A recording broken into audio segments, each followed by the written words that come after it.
দায়িত্বে আমরা সবাই আছি, এমনভাবে যেমন চিন্তা করুন আমরা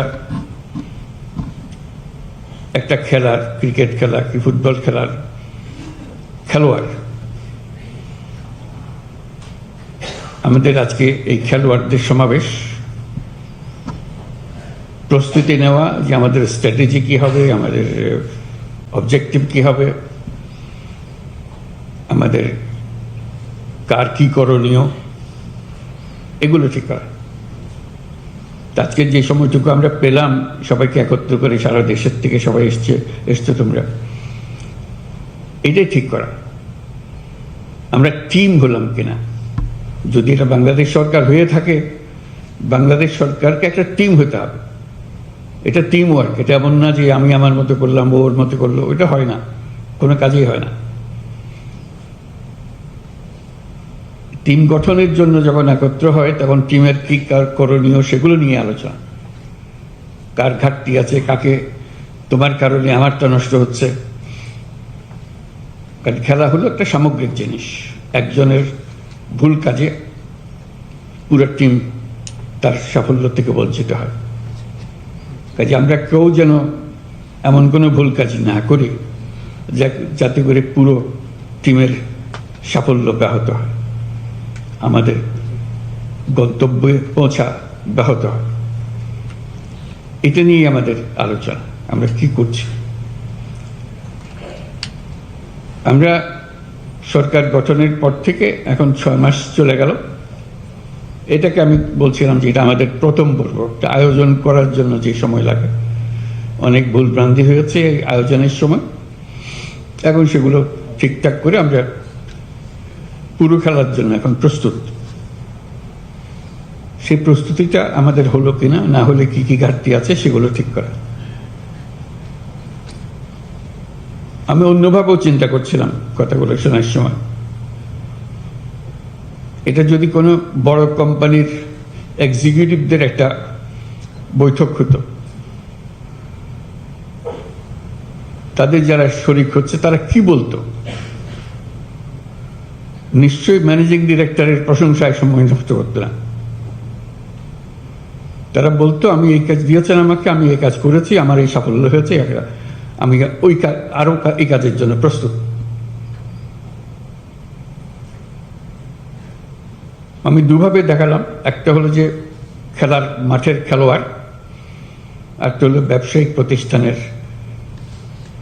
ফিল্ড অফিসারদের তাদের বক্তব্য। এই সরকারের যে খেলোয়াড় যারা আমরা আছি, তাদের এই ভূমিকা ওই দুই গোষ্ঠীর মধ্যে কোনোটার মতো হতে হবে, যে আমরা কি করছি, কি করার দরকার, কোথায় আমরা আটকে যাচ্ছি, সেগুলো নিয়ে আলোচনা হবে। নিশ্চয়ই আজকে উদ্বোধনী অনুষ্ঠানে হয়তো হচ্ছে না, অন্য সময় হবে। তো সেখানেও আমাকে প্রধান অতিথি বলাতে আমি একটু কষ্ট পেলাম, যেন আমাকে বাইরে রাখা হলো এই খেলার মাঠ থেকে। হওয়া উচিত ছিল তো আমার খেলার ক্যাপ্টেন, কিন্তু আমার করলে অতিথি। আমি অতিথি হিসেবে বক্তব্য রাখতে চাই না, আমি ক্যাপ্টেন হিসেবে বক্তব্য রাখতে চাই। আমাদের করোনা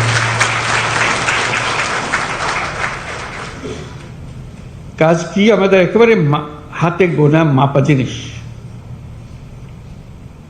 এটা নিত্য নৈমিত্তিক একটা নতুন কিছু আসে তা না, একই জিনিস বারে বারে আসছে, বিভিন্ন ভঙ্গিতে আসছে।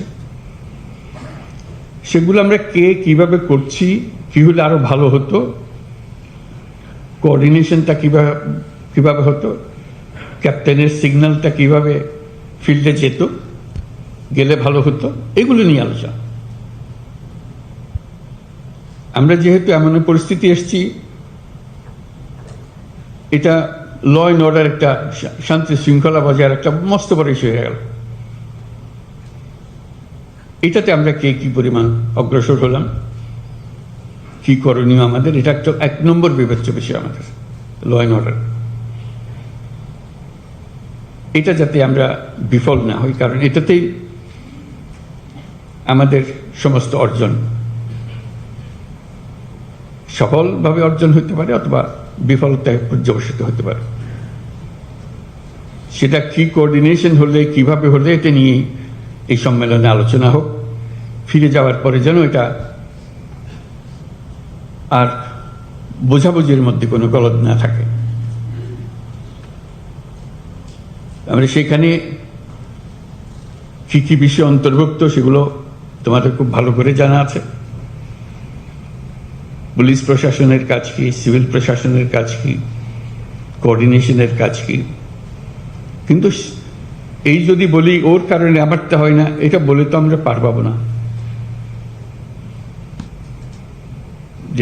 যেহেতু জেলার দায়িত্ব সামগ্রিকভাবে একজনের উপরে, তার সঙ্গে কোঅর্ডিনেশন করেই করতে হয় সবকিছু। কাজে সেই কোঅর্ডিনেশনের কি সমস্যা, নাকি পৃথক পৃথকভাবে হবে, এগুলো পরিষ্কার করে নেওয়া, যাতে কাজ করতে গিয়ে আমরা অনিশ্চয়তার মধ্যে পড়ে না যাই। তো সেখানে আমাদের শৃঙ্খলা ভঙ্গ হলে কি করতে হবে, উপর থেকে নিচে পর্যন্ত চেইন অফ কমান্ড কিভাবে যাবে। এই নয় যে এটা আমার কাজ ছিল না, কাজে আমি আর মনোযোগ দিই নাই, এটা তো বললে হবে না। আমরা তো সবাই মিলে সরকার, যেটার থেকে আমাদের উদ্ধার করতেই হবে। সেখানে নারী শিশুদের রক্ষা একটা বিশেষ দায়িত্ব, সংখ্যালঘুদের রক্ষা মস্ত বড় দায়িত্ব, কারণ এটার উপরে সারা দুনিয়া নজর রাখে আমাদের উপরে। আমরা সংখ্যালঘুকে কিভাবে তাদের সঙ্গে ব্যবহার করছি, একটা ছোট্ট ঘটনা সারা দুনিয়াতে বিশাল হয়ে যায়। আমি সেই ভয়ের জন্য তাকে শান্তি শৃঙ্খলার কথা বলছি না, এটা আমাদের দায়িত্ব। সরকারের দায়িত্ব হলো সকল নাগরিকের সুরক্ষা বিধান করা। আমি সংখ্যালঘু সম্প্রদায় তাদেরকেও বলেছি, আপনারা সংখ্যালঘু হিসেবে আমাদের কাছে দাবি করেন না, দেশের নাগরিক হিসেবে দাবি করেন। তার নাগরিক হিসেবে আপনার সংবিধান আপনাকে এই অধিকার দিয়েছে, সে অধিকার আপনি সরকারের কাছ থেকে পেতে হবে, সেটা আপনার দাবি, পাওনা। কাজে আমাদের দায়িত্ব হলো এই যে টিম, সরকারের যে টিম, এটা নিশ্চয়তা দেও যে সকল নাগরিককে আমরা সুরক্ষা দেব। কে কোন ধর্মে বিশ্বাস করে সেটা আমাদের বিবেচ্য নয়, সে দেশের নাগরিক, সেই হিসাবে তাকে আমরা রক্ষা করব। এবং আমি এই সরকার তারও সরকার, কাজে আমি তারই সেবা করতে প্রস্তুত। এটা আমাদের একটা বড় কাজ। সামনে আমরা যে সমস্ত কর্মসূচি নেব তার মধ্যে এটা সবসময় হাইয়েস্ট পয়েন্ট, উচ্চতম স্থানে থাকবে।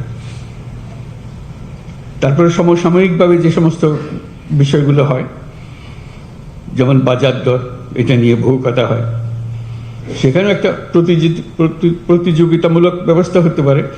আমার জেলায় বাজার দর সবচেয়ে ভালো, একটা প্রতিযোগিতাও তো থাকবে, আমাদের কাজের মধ্যে আনন্দও তো আসতে হবে।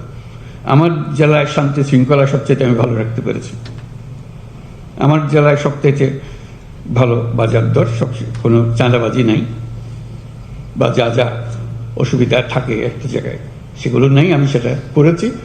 আমি প্রতিযোগিতায়, নিজেদের মধ্যে প্রতিযোগিতায়, খেলোয়াড়দের মধ্যে প্রতিযোগিতায় আমি উপরে আছি। সেই জন্য আমার মনে হয় আলোচনার মধ্যে একটা কিছু থাকা দরকার, এটা একটা কাঠামো থাকা দরকার। র্যাঙ্কিং, জেলা জেলা, সব জেলা, 1 নম্বর জেলাকে, 2 নম্বর জেলাকে, 3 নম্বর জেলাকে, ক্লাসে যেরকম আমরা 1st, 2nd, 3rd করি, এটা তো হতে পারে আমাদের কাজের মধ্যে আমরা কে কোথায় আছি, কোন অবস্থানে আছি, নাকি সবাই জেলা একরকম তো না, হয় না এটা। তার মধ্যে একটা প্রতিযোগিতা আছে, আমি 1 নম্বরে আছি, আমি 2 নম্বরে আছি, 3 নম্বরে আছি, একজন 64 নম্বরে আছে, একজনকে 64 নম্বরে থাকতে হবে, তার চেষ্টা হবে আমি যেন আর 64 নম্বরে না থাকি। আমি সার্বিক বিচারে আমি এখন অনেক ধাপে এগিয়ে গেছি। এই র্যাঙ্কিংটা থাকলে নিজেদের মধ্যে আনন্দ হয়, এটা কাউকে মন খারাপের জন্য না, এটা আনন্দের জন্য যে আমি গতবার এই ছিলাম, এবারে এই হয়েছে, গত বছর এই ছিলাম, এবার এই বছর এই হয়েছে। এটা পরিষ্কারভাবে আমরা দেখতে চাই। এটা প্রতিযোগিতার একটা মনোভাব আসুক, এবং সেই প্রতিযোগিতায় যদি আমি ক্রমাগতভাবে 6 মাস কি 1 বছর 1 নম্বরে থাকি বা 10 নম্বরের ভেতরে থাকি, তাহলে আমাকে একটা পুরস্কার দেবে, একটা রিকগনিশন দেবে। আমরা যখন বলবো সবাই, এটা পুরস্কার দেওয়া হবে যে হ্যাঁ, এটা গত বছর সারা বছর ধরে 1 থেকে 10-এর মধ্যে ছিল, ওঠানামা করেছে কিন্তু 1 থেকে 10-এর মধ্যে, বা 10 থেকে 20-এর মধ্যে, ইত্যাদি ইত্যাদি। এটা একটা বিষয় হতে পারে যে আনন্দ এবং কাজ দুটো একসঙ্গে মেলানোর জন্য, এবং তার স্বীকৃতি। এটা এই জন্য বললাম, আমি যখনই এখানে আসার পরে, সরকারে আসার পরে, সরকারি কর্মকর্তা সবার সঙ্গে দেখা হয়, কথা প্রসঙ্গে একটা কথা প্রকারান্তরে শুরুতে, শেষে, মাঝখানে বলে, আমি যখন ওখানে ডিসি ছিলাম, অমুক জায়গায় ডিসি ছিলাম, ডিসিটা তার সবচেয়ে স্মরণীয় অধ্যায়। তারা এখানে চলে এসছে, বহু উঁচুতে অবস্থানে আছে, কিন্তু সবচেয়ে স্মরণীয় অধ্যায় হলো আমি যখন অমুক জেলার ডিসি ছিলাম, তখন আমি এই করেছিলাম। এটা তার একটা স্বাতন্ত্র।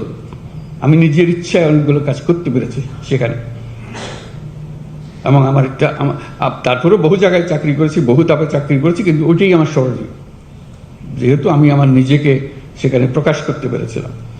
এটাই সুযোগ, নিজেকে প্রকাশ করা, নিজের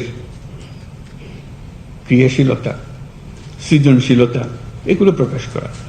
গদবান্ধা একটা কাজ তো আছে, গতের মধ্যে থাকতে হয়, থাকি, কিন্তু তার মধ্যেও একটা সৃজনশীলতা আছে।